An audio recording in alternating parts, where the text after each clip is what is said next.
All right, and welcome back for Season 2, Week 6 of the Prep Phase League. I am Septimus, this is Siege Lord, and we are here to check out Play for Fun versus SPQR.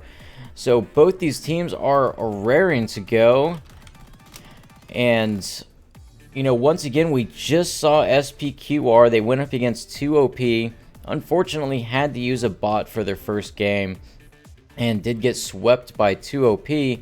But once again, one of those brand new teams that has had a kind of impressive start. But now that they've been going up against a lot of very veteran teams, of course, are starting to hit a wall and, see where they need to improve. And hopefully we'll see them back for next season with a much more improved roster, a lot of practice going on, things like that. But right now we've got PlayForFun, who is the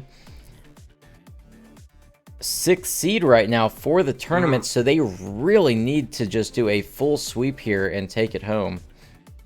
Yeah, just to make sure they lock it down. I mean, in this for today, it seems like it's Play for Fun and Fun, who basically like their destiny's in their own hands, right?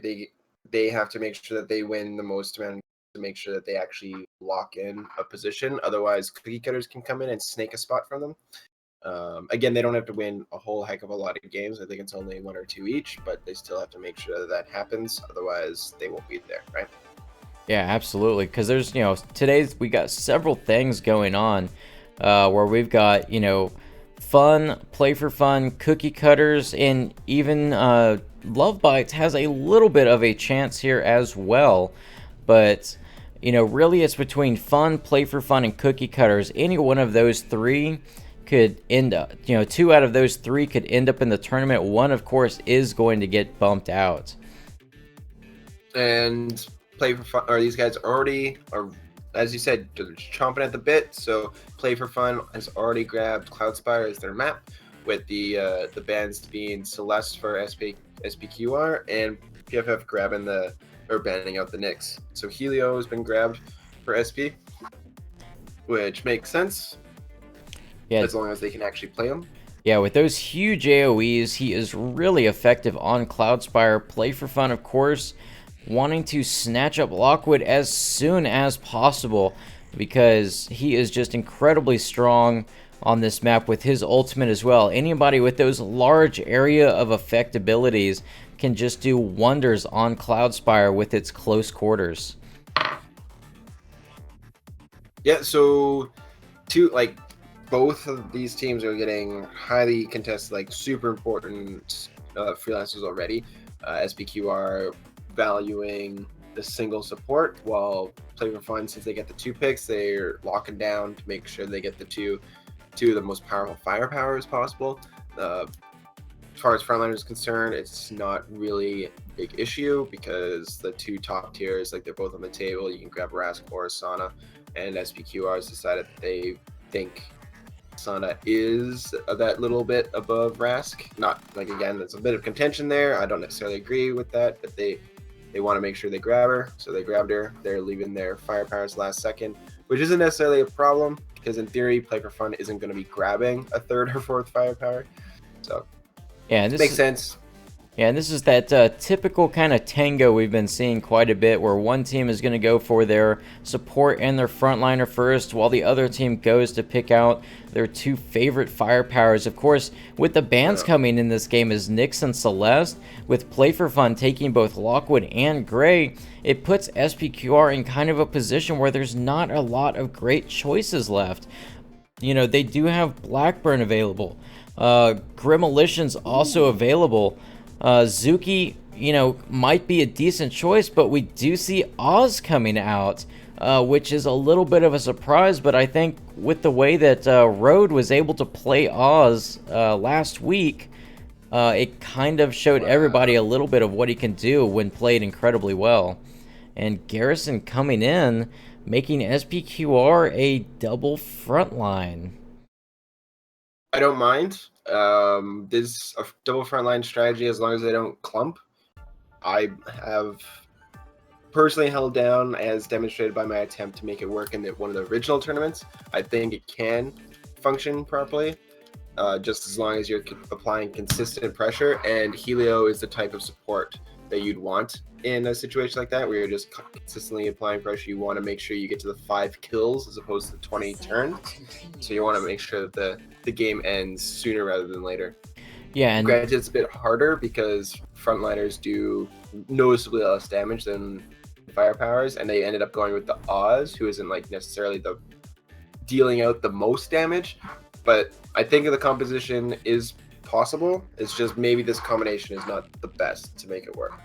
yeah, and you know, it's kind of interesting. What they've done is they've pretty much gone with an entire team composition where they can have their entire team right in the middle of all the action. Oz, of course, can only be in that action with his duplicate, so his after image rather. So if Oz can position himself in a way to where his after image can continually fire, he can fire from relative safety from elsewhere. And then you've got Garrison, Asana, and Helio can just kind of run in and just be incredibly aggressive, while PlayForFun's got this very standard, strong composition with pretty much all top-tier picks. There's some really sticky Garrisons out there too, and if he like manages to successfully stay on somebody, he can win a lot of duels, especially with the extra, if he goes with extra damage on his primary. So he just consistently hits for 30, and then while the whoever he's fighting against is trying to get away from him, he slows them with his secondary after that, and then just keeps going back and forth with that. And then even if he accidentally hits somebody with the splash, either from his secondary or just like the 18 on his on the AoE from his punch, like he's still getting more damage down ultimately. So alright, looks like we are getting these teams to ready up here. But yeah, I mean, honestly, when I'm looking at these compositions, SPQR just has such an odd composition, and looks like we're on the wrong map again.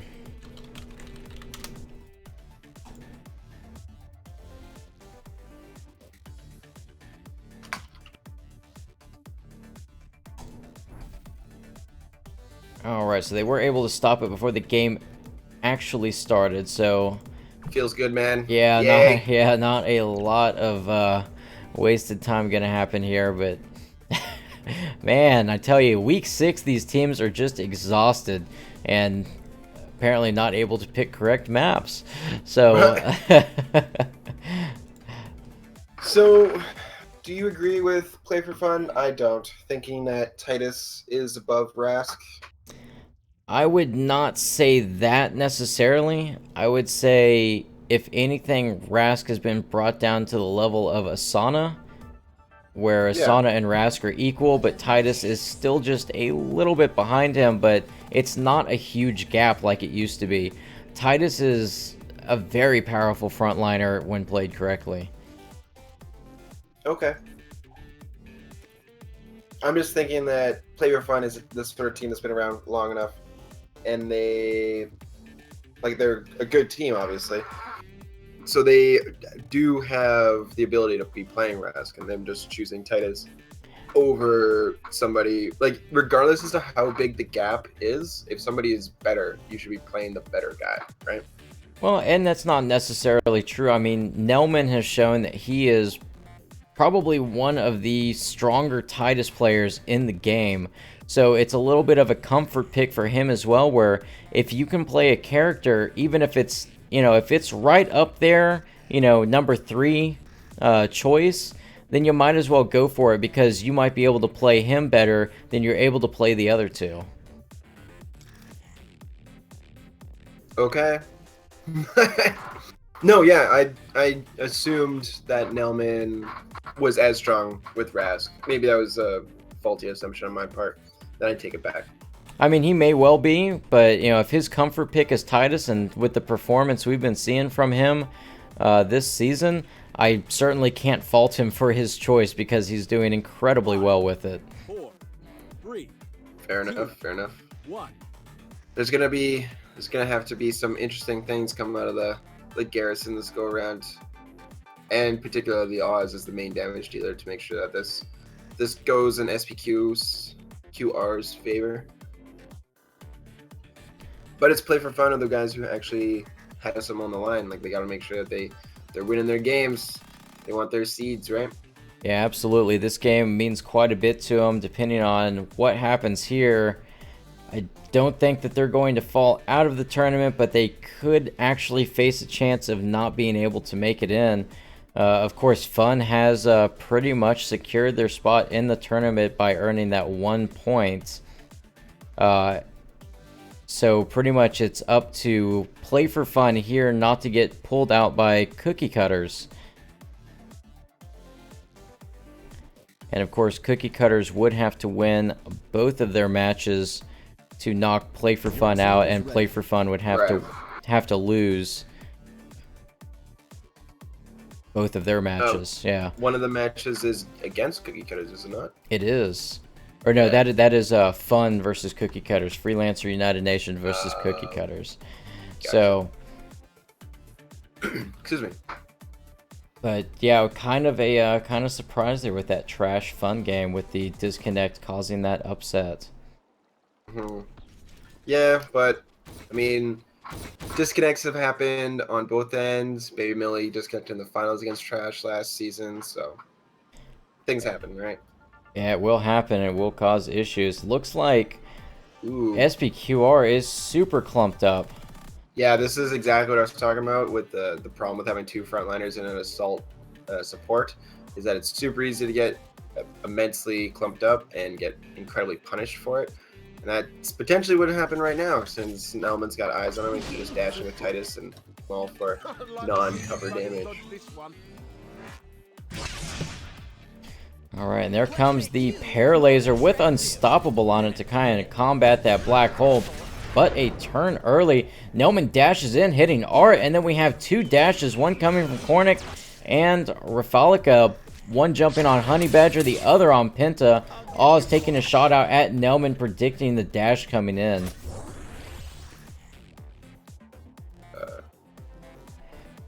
Sorry, there we go. Okay.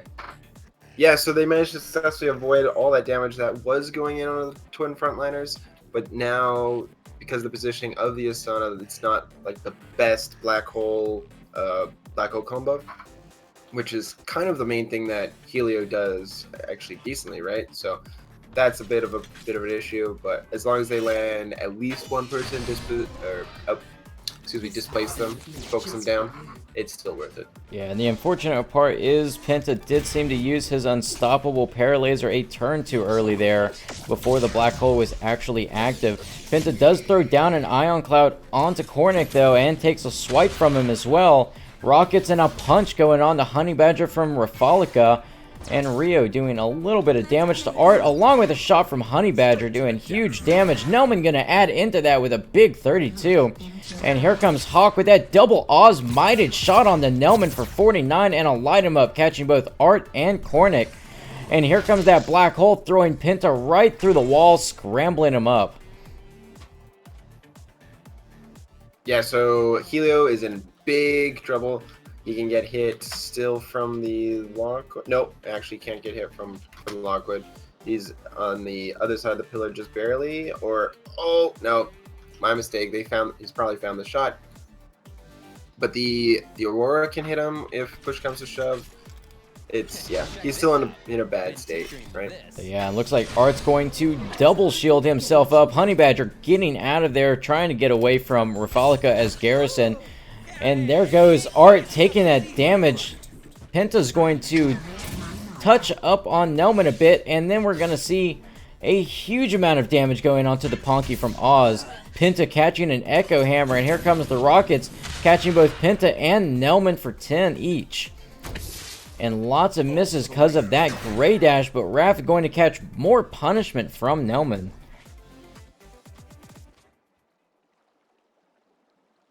So Helio's positioning down towards the health buff. It's the one that isn't immediately contested, but he's going to be winning this race against the Lockwood as well as not die. Being at 32 and no shielding means that it's already a dicey proposition for him to be trying to survive. much less even win the race against this against Lockwood. So in the Penta throwing that heal on himself, Cornic having the same idea, throwing up that Retribution Shield. Nelman's going to throw a weak out onto both of them and then dash towards Art, but Art is going to use his Catalyst and get away. A swipe coming in from Cornic doing damage to Penta, and looks like several misses there, but here comes Honey Badger with the drone. Doesn't quite go far enough, and that's 3 missed attacks because of that one Catalyst from Art. This is one of the few times I think that a fade would have been really good for Helio, just trying to survive out, because if they didn't see him in this particular case, they would expect him to be in the bush that he's next to. He might be able to even win that race to go get the health. As it stands now, it's almost certain that he'll die, depending on how PlayForFun divides up their shots. But there's not really any reason to not overinvest into the kill.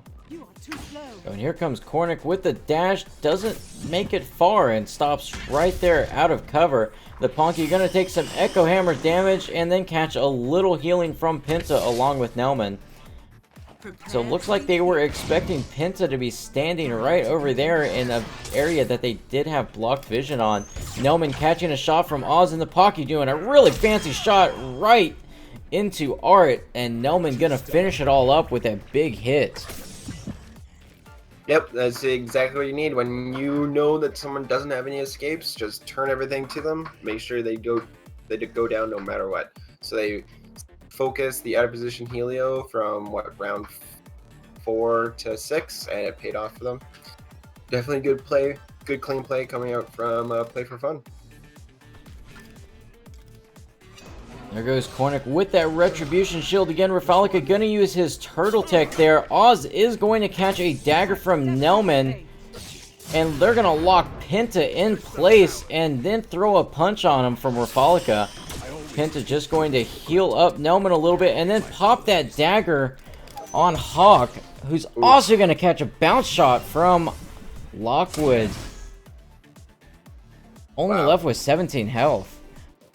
Yeah, and now he's in, because of this positioning of his clones, the Ponky actually has a good line to be able to hit not just the original, but also be able to get a shot directly into the clone if he chooses to. So at this point, Hawk is actually in a lot of trouble. I would expect a Turtle Tech if he's running it in order to survive, but maybe he's taking Adrenaline because lots of Oz's do like to grab that haste to make sure that they get into the best positions possible. Fortunately, in this particular case, I would think that he'd be preferring having Turtle. And there goes the double dart onto the 2 frontliners of SPQR. Nelman gonna dash in on both of them, doing mighty damage with his dash. Penta throwing an Ion Cloud on both of them as well. Cornic and Rafalika gonna answer back with a double hit on Penta and Nelman. And there goes Honey Badger doing a huge 42 plus 25 from Rio, leaving Cornic with only 7 health. Hawk was able to escape with a Catalyst, and there goes Cornic dropping to a Lockwood trap. So it's gotten to the point, Hawk has survived just long enough that he just got his ultimate up, which is another good dash. Be able to get out of dodge and also get some damage down while he's doing it. And down on the other side of the map, the Ponky on Lockwood did successfully snake out that health. He didn't really have any competition for the race, but just managing to make sure he has the buff control. A black hole in a bubble. What could go wrong? And there comes that shout from Nelman, healing for 15 and weakening 3 members of the enemy team. Hawk is going to dash out, doing a little bit of damage. Rafalika is going to jump as well. Looks like they both avoided damage from that ult from Penta there, and Nelman only catches Art with that ultimate. Art taking quite a bit of damage here, dropping all the way to 44 from full health. Yeah, that's pretty rough. And a bit of a miscommunication, dropping the black hole on Hawk, who is making sure he's just bailing out of there. So now Helio's going to have to ult himself and flee in order to make sure he doesn't die. And this, Oz is going to have to do some tricky things in order to make sure that he doesn't get killed himself at this point, because Honey Badger does have a line on him because he saw where he went into on the bush. give you some improvements. And there goes Art throwing his ultimate onto himself, gaining another 60 shields. The Ponky going to ultimate in, catching him for 45. And here comes the trap from Oz, doing 25 to Penta. Raph going to take a shot, hitting Penta as well for cover damage. Art's Helio ultimate does catch Nelman and the Ponky. Stand together. Wait, here comes a shot from Nelman. And Honey Badger taking a shot out as well, going to be finishing off Hawk. Yeah. And that black hole popping for nothing. Yeah. It's a good kill from Badger, making sure he locks it down, getting in good position for, again, buff control and cutting off escapes. It's exactly the sort of thing that you want from a long-range, self-sufficient firepower like Gray, like Nyx, even Lockwood, potentially. But in this particular case, we got Lockwood right in the thick of things, getting lots of AoE damage down, using his ultimate highly aggressively. And it's paying off. 3-0 lead by turn 11. They're in pretty good state. And there goes Nelman popping his Turtle Tech. Cornic going to come in with his ultimate, trying to save Art and Rafalika from taking any damage. He's going to might it as well, but 2 dashes come out, making it do no damage whatsoever. Nelman does get in some good damage with his dash though, and Rafalika going to take some more damage from Honey Badger. Nelman taking damage from that Helio ultimate as well as Rafalika's Garrison ultimate, dropping it right on his head. An Echo Hammer to boot. I appreciate the support. Nice. So, yep. The Nelman is still surviving, running that sustained build for the most part on Titus, staying in the thick of things. The more people he hits with most visibilities, the more health he gets back. That's the sort of build Nelman's got with the mods he's chosen. And that's even the little amount of healing, like every little bit counts, right? It's keeping him in the fight. Something for everyone. So here comes Penta with the Paralaser to weaken both Cornic and Artmagon. We got Rafalika jumping in on Penta, leaving him with very low health. Nelman going to take a little bit of damage from Cornic. And then he's going to do an attack onto Art. Art is actually going to focus Penta as well, dealing even more damage there. Will light him up. Catches both Art and Cornic, and then they get a Gray ultimate dropped around them. If Art moves, there he goes, dropping down, making it 4-0. And now Cornic's in a dicey position because he can't dash onto Nelman to try to get the damage down because he'll go through the cage and get roughed up. But he can, if he really wants, he can try to root him down, and hopefully they can get the focus down to finish off Nelman. But again, trying to fight sustained tank Titus can be a bit annoying, especially with Aurora still kicking around, able to get support down. There goes Honey with the double dart. Oh my goodness, he does. He dashes through the cage, but Nelman Catalyst out, avoiding all the damage. Rafalika gonna use his rocket to hit Honey Badger, and then take a rocket shot at Penta to finish him off. Honey Badger doing a shot on Rafalika, only does cover damage though. Penta uses second wind to come back with 3 health. Still alive, and now he's got big heal, and it's at 40. It's a 40 heal since it's under 50%. And that's the mod he took for it. So just all this tunnel visioning down to try to make sure they finish off a character is making them chase around the support, while the rest of PFF is like burning through the back line of their team. And here goes Penta with that big 40, bringing him back up to 44. Nelman gonna throw a dagger onto Cornic, and here comes the Ponky with a trap just thrown right out there into the middle of things. Raph is going to Catalyst out on top of the health bubble for the denial, and here comes Rio coming in to do damage to Cornic and Rask. The Ponky gonna do a shot, popping a dagger on Cornic, leaving him with only 10 health. And a rocket from Raph reaching over to Penta, and there goes, my goodness, 40 cover damage onto Penta, leaving him with only 9 health. And Hawk's chasing him down. You can potentially kill him as long as he shoots him, finishing him off. It is healing. No, it's not healing box. So they will finally, very likely, be able to finish off this Aurora with this this Oz, just chasing him down all over the place, but at what cost, right? The Asana's super hurt. They got Garrison almost hurt, or almost dead as well. Oh, yeah. Yep. And the dash from Nelman going in hits Rafalika and Art. He is going to take a rocket shot to the face, and there goes Cornic going down for the 5th kill with an Ion Cloud from Penta.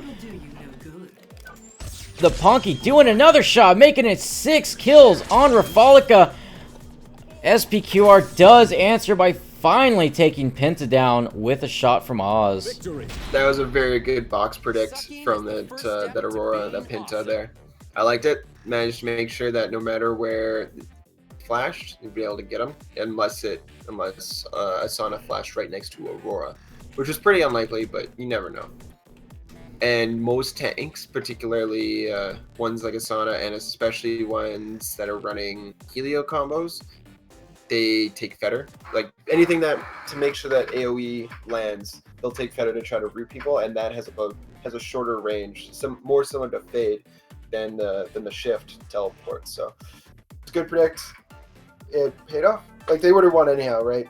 Getting to the 5th kill with Lockwood up top, killing the Garrison, but still, credit where credit's due. So yeah, that was PlayForFun versus SPQR. PlayForFun did an amazing job securing that down, getting 6 kills. SPQR only able to secure 1 in the final round of the game. Just an amazing performance from PlayForFun, just looking at their numbers. Both Honey Badger and Nelman, who was the frontliner, both doing 495 and 441 respectively. I mean, man, just very impressive. Yeah, the double. I keep saying yeah. The start I said is the start. The main problem with this composition, as I was saying beforehand, the twin frontliner composition, is that you need to be getting huge damage, huge consistent damage down from your only firepower. Like he can't be getting any pressure for almost the entirety. He has to always be getting rounds down range, and your frontliners can't be grouped up like that. Their constant grouping was allowing all the AoE from the PFF squad to just always get full value, and they got punished for it a lot. And even isolating the Helio, just so many things just spiraled out of the control right away. So, alright, looks like they are piling into the game here. Okay, cool.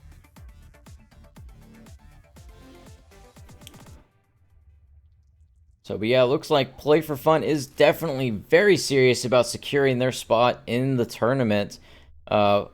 Obviously looking to do a full sweep here and, you know, performing very well. They've obviously put a lot of thought into this and are performing, just like I said, extremely well. I don't know how else to say it, but yeah, just securing their kills, or not their kills, their wins, not having to do anything fancy, just getting the power picks, getting, as you said, their comfortable Titus, their sustained tank Titus, and they're doing well with it. It's working out. They're winning. It's all you can really ask for, right? Yeah, and it looks like they are getting ready here for the draft. Let's put that up on the big screen. There we go. So, looks like a quick map pick. They did select Flyaway Freighter, so they don't have to worry about picking the wrong map this time, as it defaults to that. PlayForFun coming off with a Nyx ban almost right away. It's interesting how they really don't like playing against Nyx. Maybe it's because they don't want to put any reveals on any of their stuff. Even, well, no, that logic can't be the right one, because reveals, passive heal, or reveals in particular, can be really good just for people that are bailing into bushes on the next turn or something. So I wonder what exactly it is that they don't like about the Nyx. Maybe it's the early disruption you can bring. Not really sure. Usually you don't see that be the main ban. So anyhow, SPQR still spooked from that Celeste from way back game 1 that we had watched earlier, and PlayForFun grabbing the gray right off the bat, and SPQR taking out the Lockwood for their first pick, and they're deciding on their second. So yeah, it looks like both top-tier firepowers picked out right away. SPQR does not want to repeat that last game where they were just not able to put out the damage to secure any kills. So they are deciding to prioritize firepower picks this time around. They are still kind of, looks like, deliberating about their second pick and decide to go with Orion as their support. I still don't like it. I didn't like it any better when we had the Orion main picking up, or him first, second pick. He's not worth it. He's not worth a high priority ban or a high priority pick. So, and then PlayForFun coming in with Gremolitions, one of their favorite picks. So, but yeah, it looks like SPQR probably wants to go a little bit more aggressive this time around. They did have a very aggressive composition last team. They just weren't able to quite pull it off. Yeah, I've been thinking about it. I think Zuki would be better potentially because you can consistently get the AoE down if they try to clump up in order to make sure that your frontliners clump up, your twin frontliners, then they just get punished massively. I think I would probably have liked that more than the Yaws. But not just like stay in the past or anything. Oh my goodness, be still my heart. They've gone with L.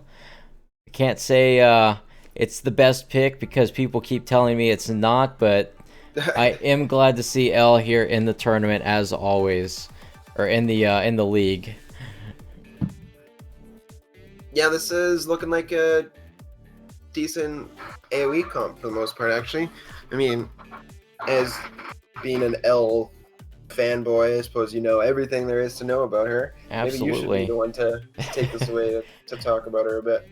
Well, I mean, it really depends. There's so many different ways you can play L. But, you know, of course, my personal favorites, a lot of people refer to as the backdoor L, where you're running haste on that overcharge, run right up in there. An incredibly beneficial mod to take, especially on a large map like Flyaway Freighter, where you can change position in a single turn and then show up with extra damage under your belt. Of course, looks like PlayForFun coming in here with that Titus pickup for Nelman and taking Helio themselves here. And probably a Garrison from SPQR. It seems like Rafalik. That seems to be his main dude. Yeah, there you are. Gary. Or G-Daddy, as I've heard him lovingly referred to. So yeah, I like the idea. Like, as you said, L is definitely a backline disruptor. Or at least that's the way you see her played most of the time.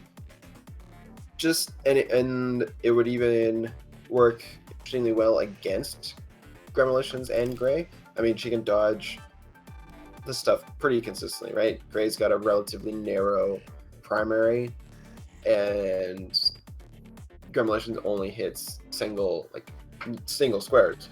So she should be winning those duels, even though she'd be preferring to hit multiple people at a time. This would be a rare instance where it's totally fine for her to be consistently hitting one or two people only, because she's not getting hit back at all, right?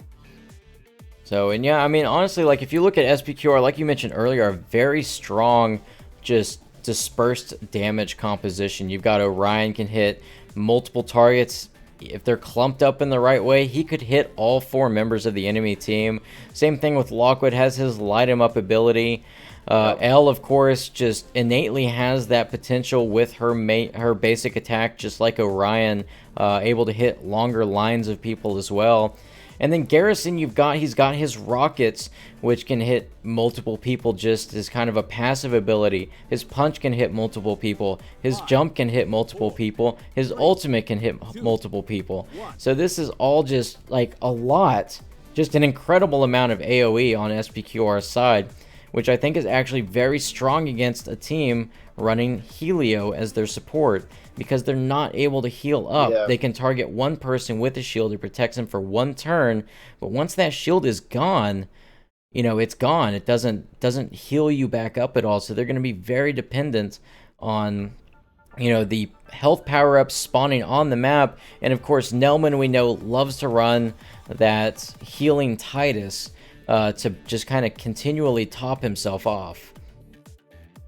Honky's been pretty good though about making sure he has the buff control down.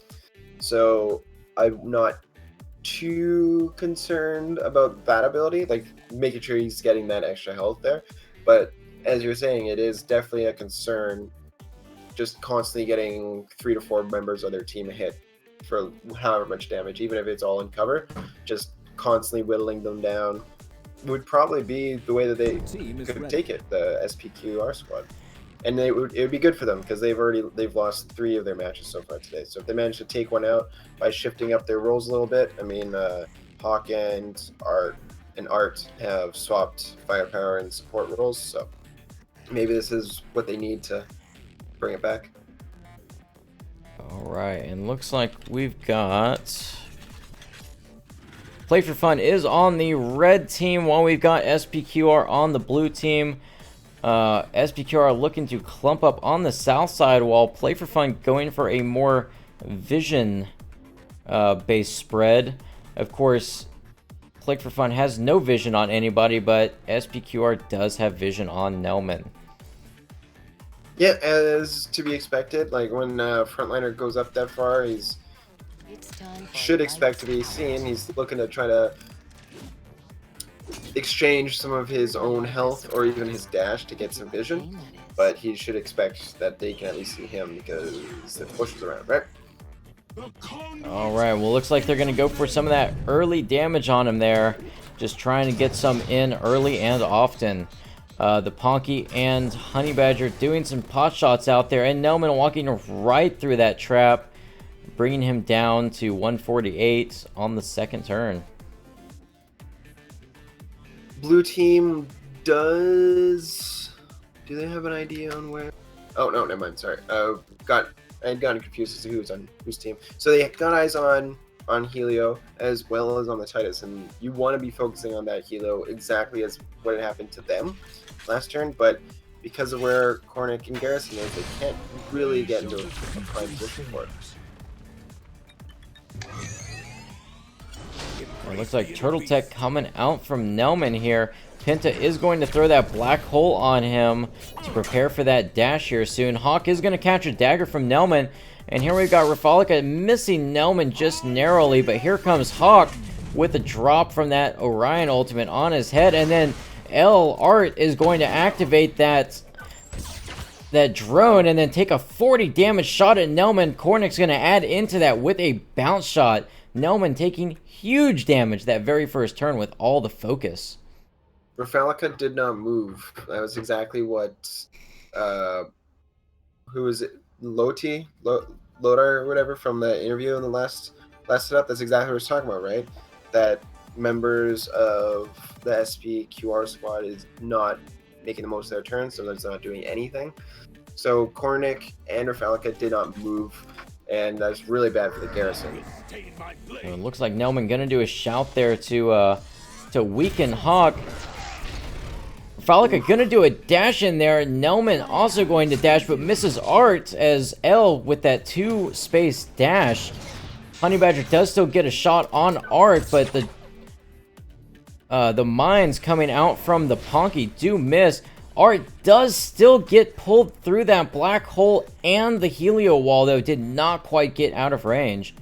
Yeah, this is like some totally out of position now. L is out of dashes. L is gonna get like incredibly punished for this. Even if she flashes out somewhere from here, she's still so far away from the rest of her team that she can't expect to get supported anytime soon. Lockwood went the wrong way. Their support even went the wrong direction. Garrison's super far. And of course they're going to force that catalyst from Art very early on because of the position he was put in. Lots of missed attacks going into his previous position though. Cornic bouncing a shot, not quite sure where to. And here comes the Ponky using his big bang, trying to knock him back through that shield, but does not catch him once again because of the catalyst. Yeah, there's no reason for any shots to have come out from Cornic and Hawk. That's a situation where you just sprint. You sprint to get into a better position to go in to help out and get some damage downrange for when your teammate is drawing so much aggro. Because as it stands now, they're not in a good position to be getting lots of damage down, and their teammate's gonna die, like almost certainly. And looks like Art going to catch a weaken there. Does get a two-man shot onto Honey Badger and Nelman. The Ponky launching a mine out to land onto Art. Nelman going to add to it with a hit. And here comes Rio catching a three-man hit on SPQR. Honey Badger going to add into that by taking a shot on the corner. Hawk answering back, doing damage to Honey Badger. And a light him up from Cornic, catching both Nelman and Honey Badger.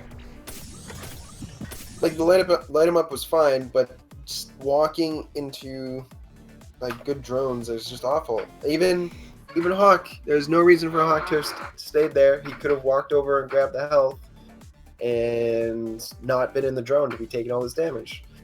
Excuse me. I'm actually pretty disappointed with some of the simple positioning errors that are happening from SPQR. Some poor soul's about to get exploded. It looks like a dagger coming in from Nelman to land on Art. Art throwing that drone up, and here comes Hawk doing some healing onto Cornic. Honey Badger going to dash and steal that health buff away. The Ponky throwing a couple of mines out, just laying the field out, and a cover damage onto Nelman only does 15. And Cornic predicted the dash, catching Honey Badger for some cover damage. He didn't move again though. Like, it was a good predict, but once again he did not move. So now he's out in the middle of nowhere. He's either going to take a lot of damage or he's going to have to blow out dash. Yeah. Not the best sorts of positions right now. Credit where credit's due though. Good play for Badger. He saw an opening to steal a health buff, and he did it. That's what you need to be doing. That means they've gotten 2 out of the 3 health buffs that have been picked up this game. And Honey Badger now taking a Turtle Tech and a shield from Penta. Art is going to get that Fate Transfer, a little bit of, you know, saving that he needed. Nelman is going to catch a jump from Rafalika there. And looks like some healing going up all around. A couple mines being thrown out onto Hawk and Cornic from the Ponky. Rav does catch Nelman, finishing him off with that rocket coming from his backpack. And a dagger popping, as well as a hit from Nelman, all being mitigated from Hawk. So Art does not take a lot of damage. Honey Badger does catch a cover shot from Art, and Cornic's bounce does not go anywhere near Honey Badger. Honey Badger does take a shot into Cornic, doing quite a bit of damage, and Penta grabbing a 3-man Echo Hammer. I don't know what to say. I just facepalmed a little bit on that Lockwood hit, and Lockwood still did not move.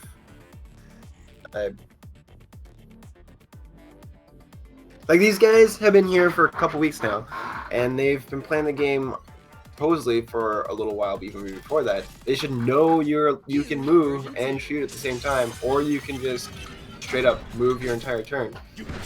And there comes rookie mistakes. And there comes Nelman dashing in on Hawk with a Helio ultimate being placed onto him. Hawk going to drop some damage onto Penta with that basic attack from Orion. Hawk also catches some damage from a splort from the Ponky, who's going to throw a couple mines out onto the might buff. Walk into my lair. And here comes Honey Badger with the gray ultimate, but it is a little wasted as Hawk does get killed by the drone entering that area. If I remember correctly, I think Honey Badger is the shot caller for the PFF squad. I may be incorrect, but these target selections have been like on point consistently this entire series, and actually kind of their entire season. So like, good on them. I was gonna originally praise Titus, but like for both of them, right? For whoever's doing it, Titus is always going on to like completely random targets. It's been good. It looks like Art is using a crit shot to prepare for his ultimate here. Nelman catching just tons of shielding from Penta there. Raph going to do a rocket shot into Penta, and here comes the ultimate from Nelman, doing 106 damage spread between Rafalika and Art, and a mine dropping in on Art to finish him off from the Ponky. Honey Badger moving Rio to deal even more damage. And here comes Art's ultimate. Oh, a 3-man ultimate, 150 damage between Nelman, the Ponky, and Penta. Yeah, good combo. Managing to finish off the L there. Although L did manage to get out a lot of damage herself. Don't think it's enough to have made it worthwhile. But it was good. It was a good ult from L. She was in a decent position to make sure it got down. So that was probably the first thing I've seen that's been legit, like pretty solid from the L in this particular match. Looks like Rafalika going to Catalyst out of there, being the only person there. He does Catalyst into the Helio ultimate though. Cornic is way out of position with low health. Raf does get pulled through a mine. And apparently we've completed tier 1. Okay, I was wondering if that was just me or not.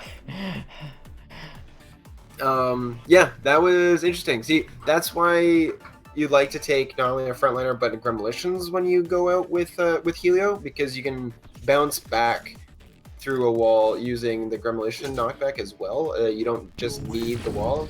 Just having other tools to send people through the wall is really good. In that particular case, it didn't happen because Rafalika flashed instead, but in general. And looks like the Ponky finishes off Rafalika with a bombing run out of there. Penta adding some more damage on with the Echo Hammer, and down he goes. Yeah, the slow, though, has made it so that he wasn't able to successfully go and hide and cover. So he might get a bit more damage than he would like. It wouldn't have mattered specifically for Hawk, because Hawk's primary avoids all cover regardless. But just as in a general sense, he obviously did not want to just stand there. It was the slow that slowed him down. He wasn't able to get anywhere. Cool, interesting, good, safe. One of those, or all of them. Yeah.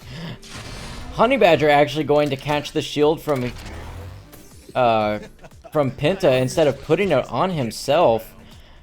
Looks like Art is going to throw that drone up, and Rio gonna do some more damage on the Cornic along with a straight shot from Honey Badger, leaving him with only 11 health. The Ponky throws out a couple mines, and Cornic using his light him up on a single target, only dealing cover damage to Honey Badger along with Hawk, dropping that Orion basic on his head. Garrison's coming. Yeah, so now he's in a position where he's likely gonna ult out of here, because he's gonna be wanting to get more energy to build up for second ult sooner rather than later. Though they are down 3-0, so he might not even be able to get another ultimate. But either way, he needs to survive somehow, and he'd either have to flash or dash in order to make that happen. So it looks like Cornic is going to catch that Fate Transfer plus the damage buff from Orion there. He is going to ultimate towards the Ponky. Is going to catch a splort, but do a little damage to the Ponky because of it. Mainly looks like he was trying to get out of that ultimate, which comes in doing 48 to Art. A little something extra. Art, of course, going to do a big 40-man single target against Honey Badger, and the drone not catching anybody. Honey Badger answers with a shot straight back at Art. Yeah, that Fate Transfer would have been better served getting placed on Art on the L, because L was sticking around and was for sure going to be taking damage if they chose to shoot at him, right? And when someone's dashing away, you don't need to be putting support abilities in order to try to save them. It's a waste of resources, essentially. And we had an instance of a of a clash here between Hawk and Honey Badger. They both tried to go into that cover position, and so they both bounced out. I'd like to see you buggers dodge this one. Looks like Nelman gonna throw a dagger on the Cornic, so they know exactly where he is. This following turn, they're expecting that dash. There it goes, behind the wall. Looks like a roll shot from Art doesn't catch anybody, and a wrist shot from Rafalika does not catch anyone as well. The Ponky throws out a couple mines, but doesn't find him. Looks like they're really focused on that shroud over there.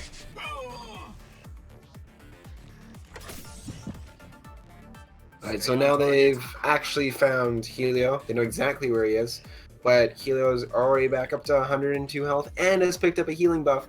So he's not looking like he's going to get knocked down anytime soon, particularly since before they can even kill him, he'll almost certainly have his ult up. Excuse me. Manipulating matter. But this Lockwood is also not long for this world. He's used almost all of his resources to try to escape from his Gremlicians. And there goes Rafalika jumping in on Honey Badger. Cornic just going to try and deal some damage, but doesn't seem to catch anybody. Hawk throws his basic onto Pinta's head, and Honey Badger going to catch a little damage from the rocket pack from Rafalika as well. He does take a Honey Badger does take a shot straight into Hawk, and here comes the Punky with the mines, catching Cornic for 22 and popping a dagger, taking him out. Yeah, there goes the Lockwood. And oh jeez, the Hawk just bounced back and forth to try to pick up the Energize buff to deny it. The Energize does not work on Orion, so he just went out to go snag it, but he ends up getting punished for it because he went through the Helio wall, and now he subsequently scrambled. He can only use his primary. He can't use his ult, which might be something he wanted to do right away. And looks like Nelman gonna capitalize on that, dashing in. Honey Badger moves in with the Rio, dropping Gray Ultimate right on the Hawk's head. And looks like they're throwing out the good games already. Hawk dropping his basic onto Pinta, along with Rafalika dropping his ultimate down on him as well. And here comes the Punky with a big bang. Oh my goodness, knocks Hawk back through a Helio wall and Gray's ultimate, just completely destroying him for an 0-5 in favor of PlayForFun. Yeah, big combo coming down to make sure they rip apart that Orion. Pretty harsh, but that's what you do, right? You focus down whoever doesn't have the escapes, whoever you think you can get. And they had so much, they were up so far at the 4-0 mark, right? They could expend tons of material, even if he did randomly flash to avoid all of it. So, good call. Again, another example of really solid shot calling. They successfully ripped apart that Orion and took it home for the win. Yeah, and looks like Honey Badger just played Gray just very, very well. 468 damage, highest damage by about 100 points. Yeah. It's yeah, Badger was pretty safe for the most part. He took some random damage here and there, but always was able to escape. He managed to steal that health globe pretty close to start. I think as soon as it spawned, maybe the round afterwards. Yeah, just the same sorts of things, winning games all the time, like efficient damage trades, efficient cover usage, good buff control. And PFF is demonstrating that they understand these pretty core mechanics to make sure they're winning games and consistent. Nothing really else I can say about that, quite frankly. All right, well, looks like we're gonna pull someone in here from PlayForFun. Anybody you had in mind? Yeah, I was gonna try to get that tank that you were praising so much with the Titus, but Yeah, Mr. Nelman. Not getting any response here on the short term. Can I just drag them in, or what's the story there? Oh, okay. It looks like we got Honey Badger coming in. Honey Badger, all hey, right. Badger. Hello. So how are you feeling after that win that you took pretty handily? Yeah, that wasn't. I mean, I think we've always felt we're a pretty strong team. We're at the lower end of the leaderboard as in terms of top 6, anyways. But yeah, that was a good confidence booster, I'd say. Yeah. So I mean, you guys were just really on point there, and I know Siege Lord had brought it up, but do you guys exactly have a shot caller, or do you guys just work, have a good synergy going on where there's not a lot of shot calling necessarily going on? There's a lot of it's pretty funny because it's totally opposite for me than last season. We don't do a lot of talking. These guys that I'm playing with now have played together for a long time, so they're used to not talking. There's a few times where I'll say like do stuff, and I feel weird saying it because I'm just like, all right, I'm the only one saying do this, guys. But no, for the most part, I think we're all pretty much we tend to stay on key as long as we're in a good position to do it. And I think we've been talking a little bit more nowadays than we used to. But Okay, because I was just noticing we didn't watch your first match against Love Bites, but I assume those went well as well. yeah, they were about Yeah. this. They were about the same. Okay, yeah.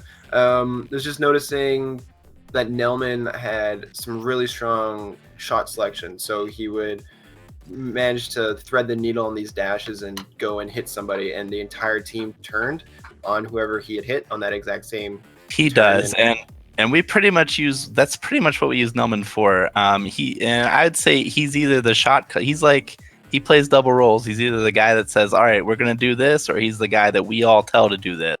So we're like, "Hey, Nelman, dash at this guy. We're all gonna focus this guy," or he's like, "Hey, I'm gonna dagger this guy." A lot of it comes from Nelman on what our positioning or next play is gonna be. Okay, cool. That's sort of what I thought. I thought it was either him or you. I wasn't completely sure.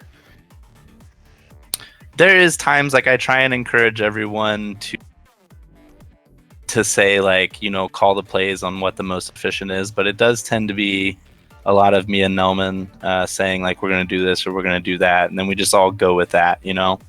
Yeah, I do like. I think there's too few teams have adopted doing this, but I noticed with this game as well as actually both games in the match, when it came time when someone had no escapes, you just overinvest in the kill. Like, I think that needs to be something that more teams do, because they just allow these kills to escape because, I don't know, they care about their damage numbers or something. They don't want to die even though they're up 4-0 just to make sure they get the win, right?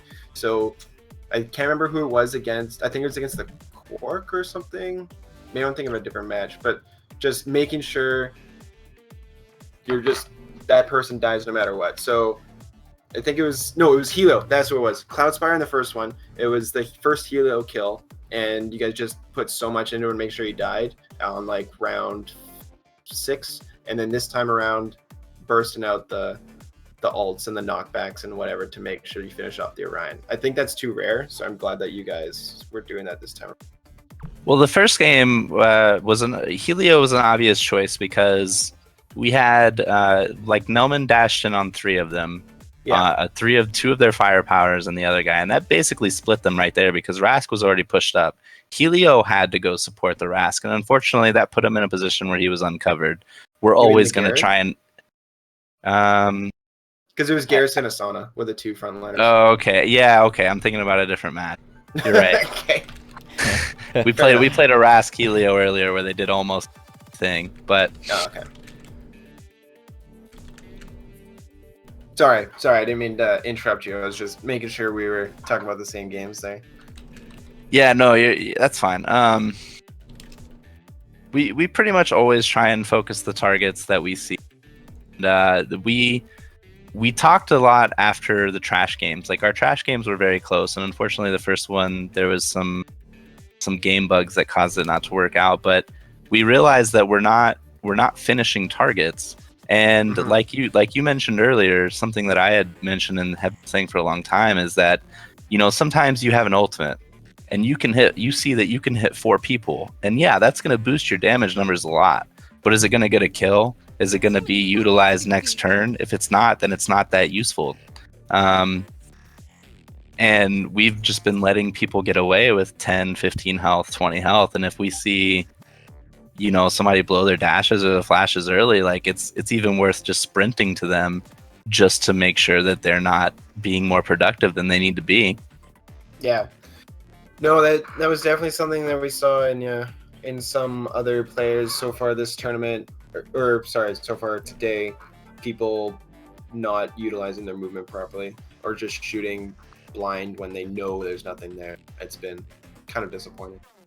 Yeah, I mean, Go ahead. No, go. I was just going to ask if Septimus had anything else for you, but if you have something else to say, go ahead. No, I was just going to say, I think a lot of people, again, it's, you know, if you see that you have an ultimate on 4 people, they also see you have an ultimate on 4 people, and they're not always going to stay there. And I think we've also gotten really good at realizing that, because if you watch the games, like we're also really good. We've gotten better at calling where people are going to flash, when they're going to flash, and we had a really good success rate at hitting people like after they flashed or dashed, and not even really necessarily knowing where they were going. Yeah, that Aurora box in game 1 was pretty solid for the 6th kill. Yeah, and we were both going to shoot there, but he told me not to. Tetris, anything else? Well, not really. Just wanted to know how it feels to have kind of concreted yourself into the top 6 to make it to the tournament. I don't think there was ever a real doubt that we were not going to make it. My personal problem is I would have rather, not because I would say I'm afraid of trash, I would have rather gone in the steed of OP just to knock them down a peg, but that's my personal opinion. Gotcha. Well, all right. Fair Well, enough. yeah, we definitely look forward to the tournament. You guys are going to have a, without getting those buys, you guys are going to be playing all the way up to the top, hopefully, if you can. So really look forward to those matches, and I wish you luck. All right, thanks. All right, so that was PlayForFun versus SPQR. Of course, PlayForFun took it in a sweep pretty handily. And we will actually be taking a quick break here. We will be back here pretty shortly with Nerd Nexus versus Just Shoot 'em. From what I heard, 2OP did win going up against Nerd Nexus, but Nerd Nexus apparently put up one heck of a fight, and 2OP really had to earn it. So hopefully we'll see that same kind of action when we're back here in just about 5 minutes. Cool. Yay.